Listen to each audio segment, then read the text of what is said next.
Itong blue ay grease na pang gear talaga siya, kulay blue. Tapos ito ay yung langis na ginagamit sa sa reel. Ang master, dalawa siya, pares na siya. Yan mga master, papakita ko sa inyo. Meron ito ditong gasket. Ayan po yung kanyang gasket. So ibig sabihin ay pag inilak natin ito dito, yung tubig hindi basta-basta makaka-penetrate dito sa part na ito, sa top ng reel. Mahirap siyang ikutin talaga mga master, kakatakot persahin kasi baka masira yung mechanism niya sa loob. Ito hindi natin mahahawakan, maikot gamit yung handle. Pero pag yung bail, iikot siya. Pag tinanggal natin yung bail mga master, ayan, hindi na natin magagalaw ito. Then, utay-utay lang mga master. Huwag natin persahin. Pitik-pitik lang muna. Pitik-pitik lang muna para bumitaw yung yung kalawang. Pero hanggat maaari po, wag na natin kalasin itong part na ito. Sa loob nito, meron siya mga bushing dyan na yun yung mechanism para sa anti-reverse. Kaya pag fishing tutorials, fishing adventures, practical news, and sharing of thoughts at Kuya Net Fishing Habit TV. What's up mga master? For today's video ay maglilinis muna tayo ng reel. So i-condition natin itong ating reel. Mga master, itong aking isang 1000 series na casting circuitry. Ito yung pinagamit ko kay Kuya Amon dyan sa sa video namin ng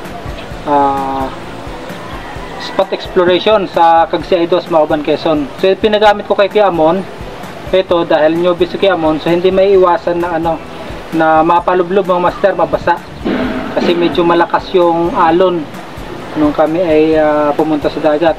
So mga master, although ang casting circuitry mga master ay meron siya tinatawag na casting intrusion shield system, designed for saltwater mga master, saltwater fishing reel ito.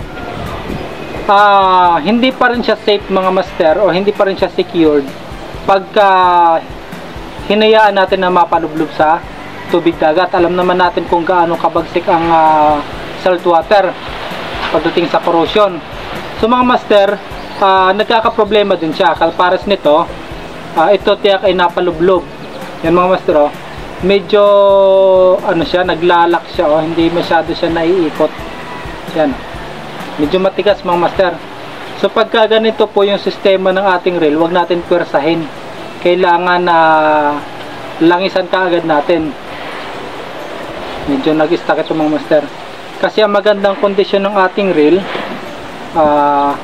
kapares nito, meron ako dito mga master na casting Megatron na na 6000 series. So ito ay nakalaan ko ito pag ako ay nag-light jigging. So ito ay brand new pa ito mga master, hindi ko pa ito nagagamit. Tingnan natin kung gaano kaganda yung ikot ng walang problema na reel, yung nasa kondisyon na reel mga master. Pag pinihit natin yung knob, yung handle knob niya, meron siyang momentum mga master. So napakatagal nung kanyang ikot. Itong aking isang lumang 1000 series na circuitry din mga master, ito ay naging problema lang nito na hulog yung knob niya dito, yung lock niya dito. Hindi ko na malayan, ako yung nagkakasting, nahulog. So yan, inepoxy ko na yan, kaya hindi natatanggal na yung handle knob niya. Kaya lamang hindi ko malangisan yung bearing doon. May dalawang bearing kasi ito dito mga master, hindi ko malangisan, kaya ito medyo kumalog yung bearing dito. Yun lang problema nito mga master. Pero yung kanyang rotation, okay pa mga master, may momentum pa siya. So ito ay naka-reserve ko ito pang bait and weight. So ito, bago ito. Ito nga pala mga master, 2 years na ito sa akin. 2 years old na ito sa akin. Pero okay pa siya. Yun lang naging problema niya yung sa handle. So ito, meron akong bago, kaya lang napalublob. Yan mga master. Kahit pilitin ko ay naglalak siya. So wag natin pwersahin. So ngayon mga master, ito ay aking bubuksan, lilinisin at lalangisan. So ang ginagawa ko mga master, pagkagaling sa fishing adventure, ang una kong ginagawa sa reel ay hinuhugasan ko siya ng free flow na tap water para maalis yung mga asin-asin niya. Tapos sasabunin natin yan ng sasabunin natin ng gamit ang sponge para matanggal yung iba pang dumi tsaka yung mga grasa-grasa na kumalat. Tapos saka natin babanlawan, then patuyuin natin siya ng at least 24 hours. Pag natuyo na siya, pwede natin siyang langisan. Pagka normal lang yung kondisyon ng reel natin, bago tayo pumunta ng fishing spot, kailangan i-lubricate pa rin natin yan mga master. Kasi ang langis ng ating reel yan ay utay-utay na natatanggal. So pag lalangis mga master, meron ako ditong ginagamit na paglangis. Ito po ay binili ko sa Lazada o sa Shopee, meron din. Pair na siya mga master. Itong blue ay grease na pang gear talaga siya, kulay blue. Tapos ito ay yung langis na ginagamit sa sa reel. Ang master, dalawa siya, pares na siya.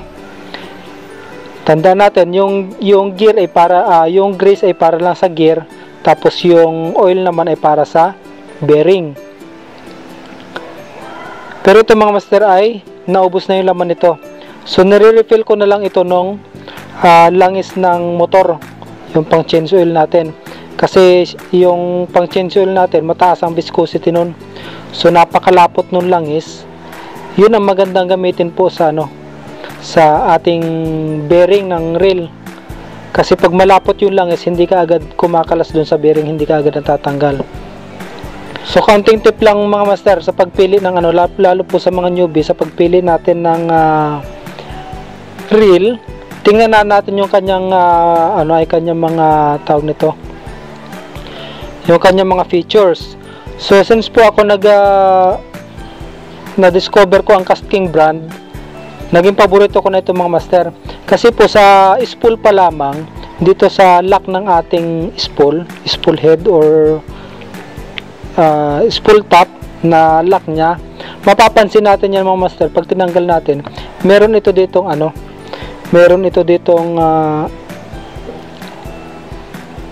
yan mga master, papakita ko sa inyo. Meron ito ditong gasket. Ayan po yung kanyang gasket.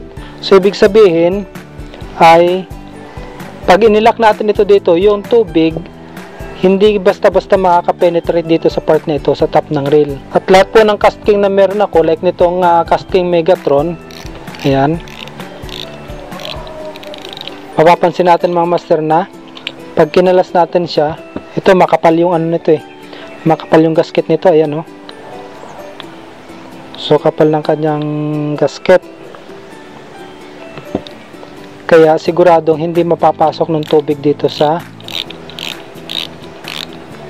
ibabaw ng reel ng spool. Ito naman yung galing kay Kuiman, binigay sa akin na KastKing Spartacus 3. Ayan mga master, KastKing Spartacus 3. So tingnan natin yung kanyang cover ng spool. Ayan, meron din siyang mga master, meron din siyang gasket. So secure yung ibabaw ng ating hindi basta-basta makakapasok yung salt water dito sa ating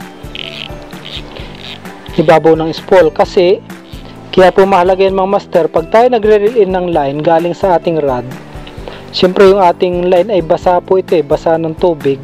Habang pumapasok yan dito, nag-rotate yan dito, siyempre may tendency na tumalsik yung tubig nung basang line, salt water, dito sa part na ito. So prone po talaga ito sa corrosion mga master, itong part na ito.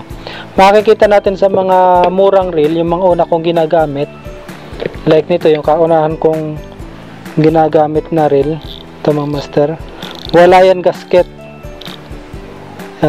Tapos hindi pa magandang klase yung kanyang piyesa dito, hindi siya stainless, kaya yan grabing kalawang mga master. Kasi kahit higpitan mo ito, dahil wala siyang gasket, pasok talaga dyan yung line. Ito yung aking lumang sugayilang. Tingnan din natin mga master. Ayan o. Ganon din mga master, flat lang, walang gasket. So kahit higpitan natin, ganon din. Tapos hindi pa maganda yung piyesa niya, hindi stainless, kaya kinakalawang talaga. So nasasayang lang. Kahit anong higpit natin dito mga master, madali itong mapasok ng salt water. So yan po ay kaunting tip lamang para sa mga newbie. Kung gusto nyo ng medyo tatagal yung ating reel, piliin nyo may gasket dito. So mga master, kalasin natin. Casting circuitry po, o kahit tinan nyo ibang reel na ginagamit nyo, meron po yan bearing dito sa tinatamaan ng shaft. So kung mag-lubricate tayo, 1 to 2 drops, okay na yan. Tapos ito, may bearing ito dito, 1 to 2 drops. I-lubricate natin yan for maintenance. Tapos itong nagkikiskisan ito sa may screw, lubricate natin ito mga master. Yan, 1 to 2 drops. Yung roller, line roller, i-lubricate natin yan. Tapos meron itong bearing dito sa handle, may bearing po ito dito. So itong aking luma, ito ngayon natanggal yung takip.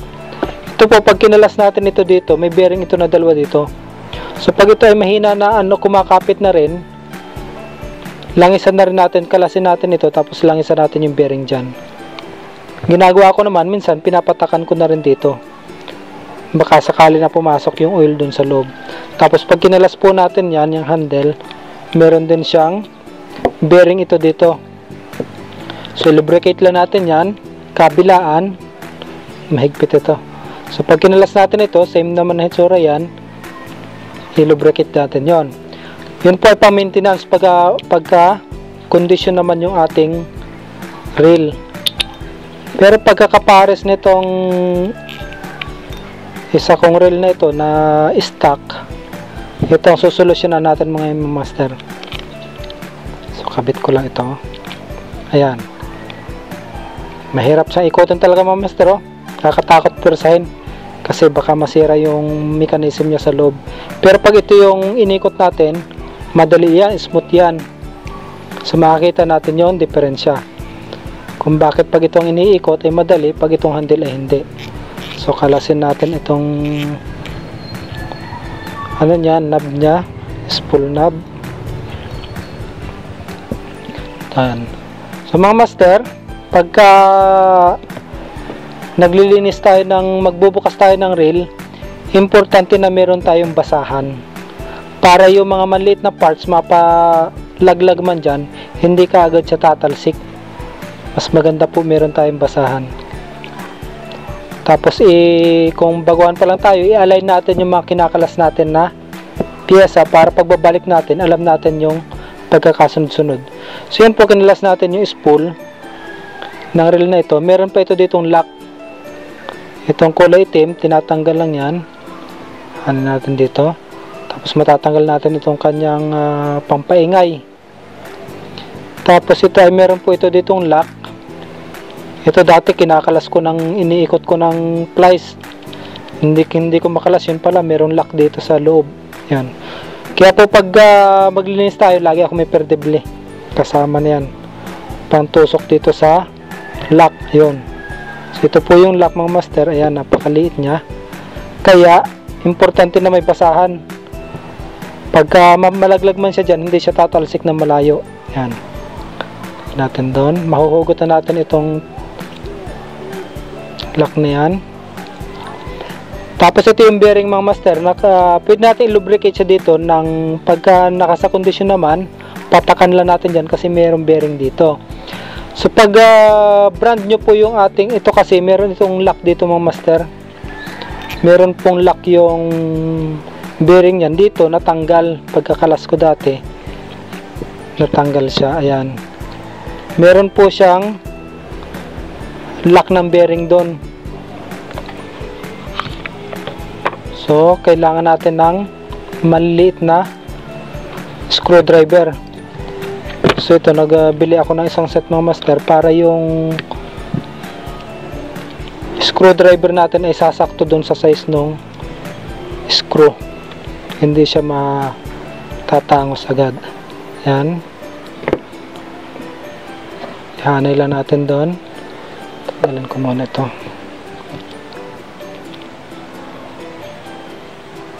Kasi hindi natin makakalas, master, itong bolt na ito pagka hindi natin kinalas ito, yung kanyang lock.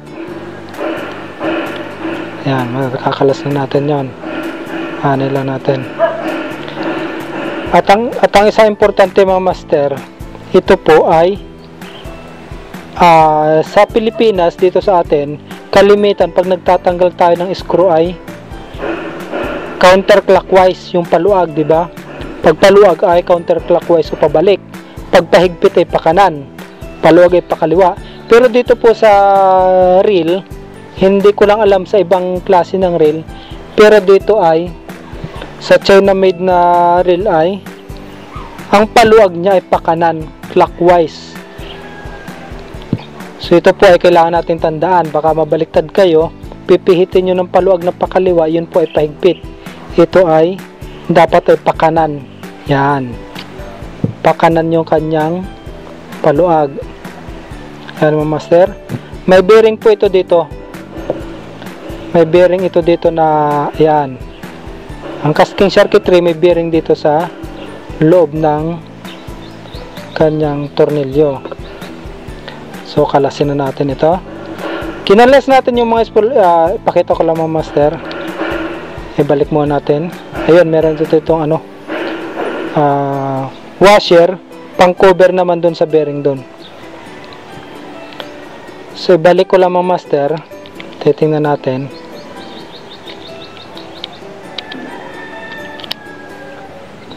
Pag nakakabit pa itong bail ng reel, madali pa nating maiikot ito. Ano, mga master, oh. Ito hindi natin mahahawakan, maikot gamit yung handle. Pero pag yung bail, iikot siya. Pag tinanggal natin yung bail, mga master, ayan, hindi na natin magagalaw ito. Yan, oh. Halos babahagyan na siyang gumalaw. May tubig-tubig pa, mga master, oh. Napasok talaga. Napasok talaga siya ng tubig. Ayan. So ito ang susolusyonan natin, mga master.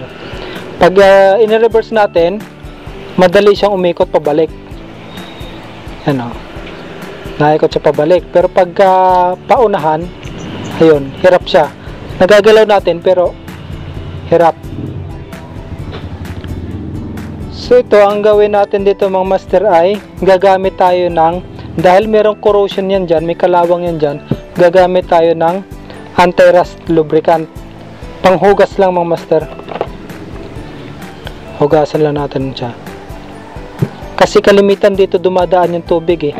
Open po kasi yan, eh. Tingnan natin ang sistema niya. Kung bakit pumapasok dyan yung tubig kahit siya ay, sabihin natin na waterproof. So open po ito, mga master. Pag daan ng tubig dito, pwede siya makapasok talaga dito. So yan kaagad ang pinupuntahan ng tubig. Kaya talagang siya ay prone sa corrosion. So tanggalin ko pa itong cover na ito. Ano, mga master, may dalawang tornilyo pa dito. Okay, pagkatanggal natin ito, makikita natin, ayun, may tubig, oh. Kitang-kita, mga master, positive. May tubig. So napalublob nga siya. Yan, mapapansin natin na tinanggal na natin yung cover, may isa pang tornilyo na natitira. So yun kasi, mga master, sa akin, hindi ko na siya kinakalas.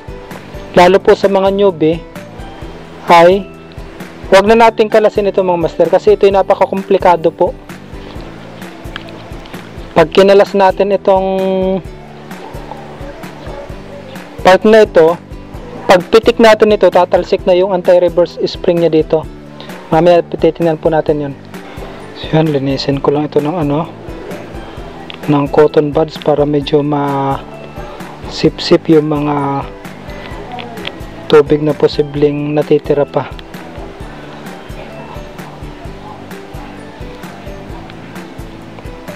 Ayan. So mga master, ito ilalagyan ko ng anti-rust.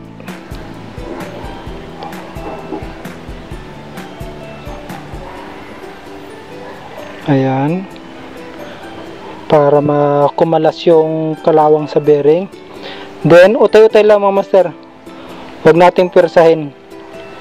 Pitik-pitik lang muna, pitik-pitik lang muna para bumitaw yung yung kalawang.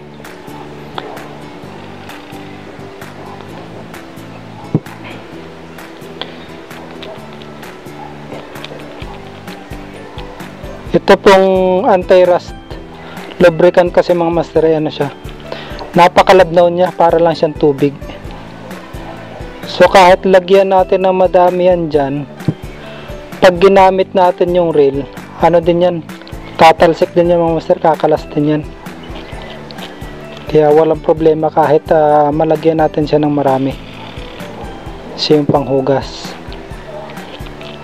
Yan, medyo gumagalaw na. So ganyan lang mga master, utay-utay lang, huwag natin persen kaagad, para sa loob po kasi nito meron dito mga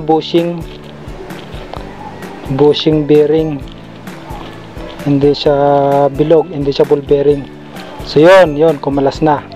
Okay, naikot na natin.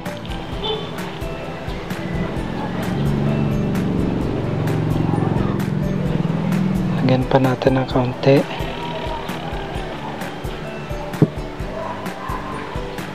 Yan, smooth na mga master. O, diba? Tanggal na yung ano niya, kumalas na. Umikot na ulit yung kanyang bearing. So, mapapansin natin pagka mahigpit pa siya, pag inilagay natin sa ibabaw yung handle at hindi pa siya bumababa, medyo mahigpit pa siya. Yan. So ikotin lang natin na ikotin para mas mahugas pa yung kalawang niya sa loob.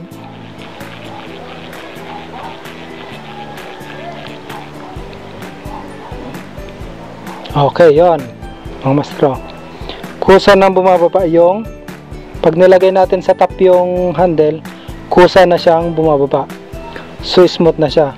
Para sa akin ito mga master, okay na ito. Pag kinabit ko na yung spool ay okay na yan.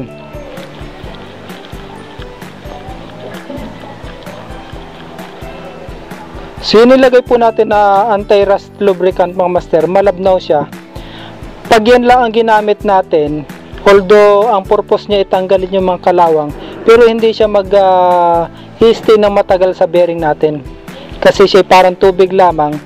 Pag ginagamit po yun natin yung reel, katagalan, umiinit yung mechanism niya sa loob, nawawash out yung langis, natatanggal po yan langis niyan, tumatalsik din yan. Kaya ang kailangan natin ay doblehan natin ng high viscosity na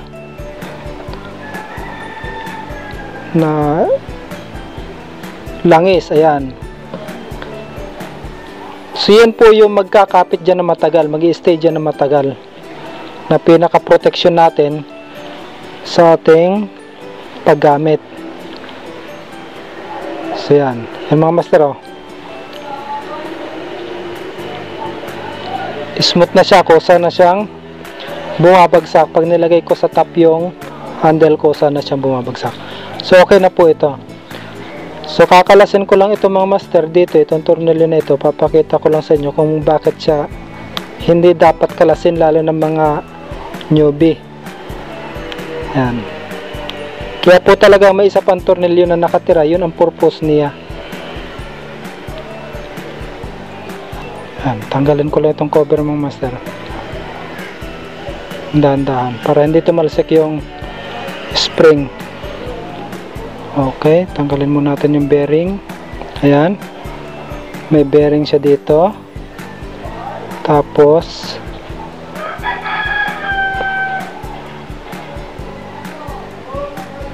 tanggalin natin ito.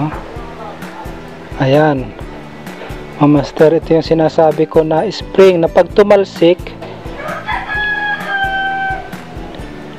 ayun, tumalsik na nga, kumalas na nga siya, kaya mahirap itong buksan mga master eh. Pag kumalas yung spring na yan, ayun, buti na ibalik ko. Ayun, pag ito po pinihit natin ng anti-reverse, aangat yan.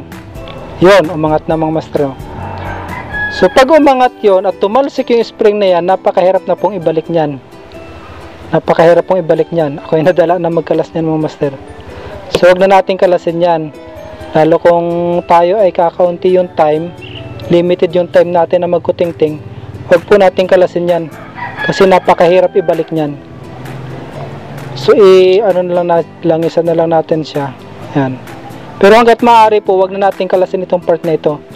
Sa loob nito, meron siya mga bushing dyan na yun yung mechanism para sa anti-reverse. Kaya pag hindi siya nakalak dito at ni-reverse natin siya, umaangat siya. Ang tendency niya, aangat siya, uultaw siya dito. Pero dahil meron tayo ditong lock, hindi siya ultaw, maglalak ito ang maglalak natin. Yan. Huwag natin galawin ito mga master. So i-lubricate ko na lang itong bearing dito. Yan, para sigurado tayo na hindi siya matatanggal. Then ibalik natin. Yun po ang kahalagaan, na yung ating kinalas ay naka-organize. So alam natin yung isa-isa nating dadamputin sa pagbabalik ng pyesa. So yan, itong bearing na ito, lubricate ulit natin para matagal-tagal siyang maubos.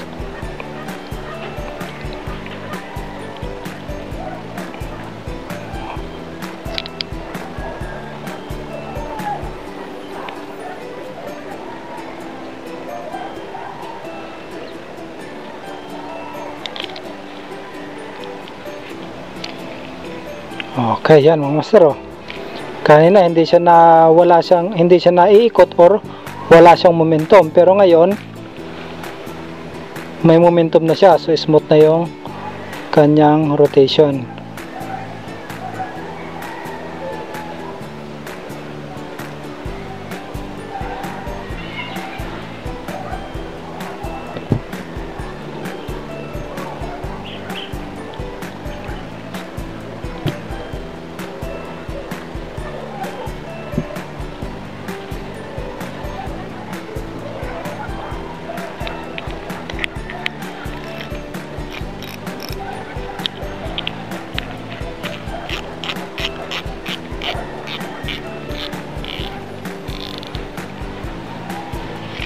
Okay, yan mga master,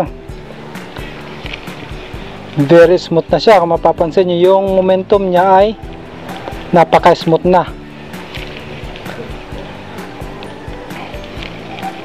Ready na siya ulit sa next adventure. So itong ilalim na part mga master, no need to open na itong part na ito mga master, kasi wala naman siyang problema eh. Doon lang sa bearing sa bearing doon sa shaft, doon lang kalimitan nagkakaproblema ang rail. Unless na mahina yung mechanism dito, may time na yung sliding, yung main shaft nito at saka yung minsan yung tawag dito, yung sliding shaft niya dito, yun minsan ang kumakalas. Tsaka yung lock niya dito sa ilalim. Kung nasa pool natin mga master yung problema, hindi na natin kailangan itong buksan. Dahil nilinis natin siya ng anti-rust lubricant, natanggal natin yung kalawang, pero yung langis ay yan o, pansin nyo mga master, tumatagas yung langis dito sa kabitan ng handle. So dun lumalabas yung langis, ayan o. Kaya katagalan yan mga master, kahit hindi naman natin ito kalasin, ay nawawash out din yung langis. Pag gamit natin yan katagalan, nawawash out din yung langis. Kaya kailangan natin gamitin ay yung high viscosity na langis para hindi siya kaagad natatanggal. So yan mga master, very smooth na yung kanyang pag-ikot. So parang bago na ulit. Meron na siyang meron na siyang momentum. Ano. So hindi tayo mahihirapan pagka nakapagpakagat tayo ng malaking isda. Kayang lumaban ng ating reel. So ingatan po natin mga master ang ating reel. Mahal man siya o mura, ay ingatan natin kasi sa atin nakasalalay ang itatagal ng ating gamit. So yun po lang may babahagi ko sa inyo mga master, mga kaibigan, sa video ito. At please like and subscribe po. Salamat sa panood. God bless po sa ating lahat.